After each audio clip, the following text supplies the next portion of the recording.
jumping into opportunities as much as possible when there's, again, I've worked in politics most of my life, and so if the Supreme Court is discussing your issue, jump into that conversation and talk to your local reporters and everything else. You can actually meet with your teams, hear them, hear what's going on with programs, here's what's going on with marketing efforts, here's what's going on with development efforts, IT, operations, for them for you to understand from your own teams what they think about the power of your brand, and then also to go outside and ask your funders what they think about the power of the brand, potential funders. So it's really doing kind of a inventory about your brand. Be strategic, be strategic, be strategic.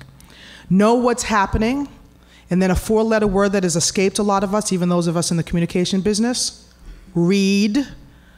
Read the news. I think being that we're in this digital age, small publications matter. Mm-hmm. Small publications matter because you have the link, it's out there. If you're saying that you're transformative, you have to show that you're transformative. You have to show that you're innovative if you're saying that you're innovative. Let's have this really great brand out there, but let's actually be it, let's live it, let's breathe it. And I think that's how the results have started to follow. The strategic plan should come first. Because if an organization has to know where it's going, the brand should follow. The brand should not be leading where the organization is going. It should be articulating it. And when if you really distill digital marketing down, it really consists of 2 components. It's technology and it's content. That's it. And one can't exist without the other. And it's a massive challenge and an opportunity. Celebrities don't sell tables, they sell tickets. And I think what we've learned even prior to Breakthrough is it's great to have that celebrity, even if they just hashtag something, but it really is extremely hard, like you mentioned, to get them to continue to be a supporter or to even talk about the cause. It's not just a software system, it's not just a technology that you are going to be embarking on. It is a business process transformation.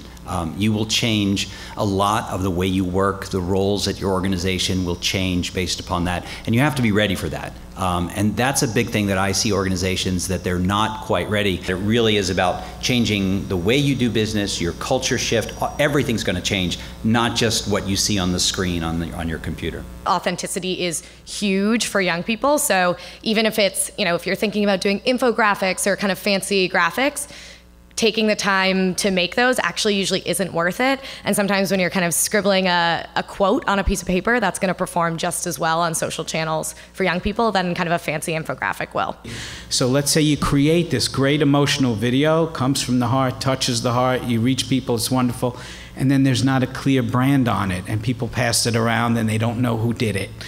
So that's another thing to keep in mind, the importance of the brand. We make a lot of people uncomfortable in the not-for-profit business because we keep on bringing up the F word, which is fundraising.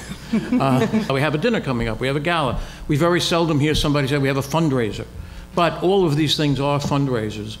And it's important that the people attending know that it's a fundraiser as well. Email causes action. Yeah, it is a direct email. Say an event is occurring, a date, it's 3 weeks prior, with a 1-click through to action is the most successful resulting of action, combined with the social media. We have definitely found that the email leads to action, the social media leads to interaction.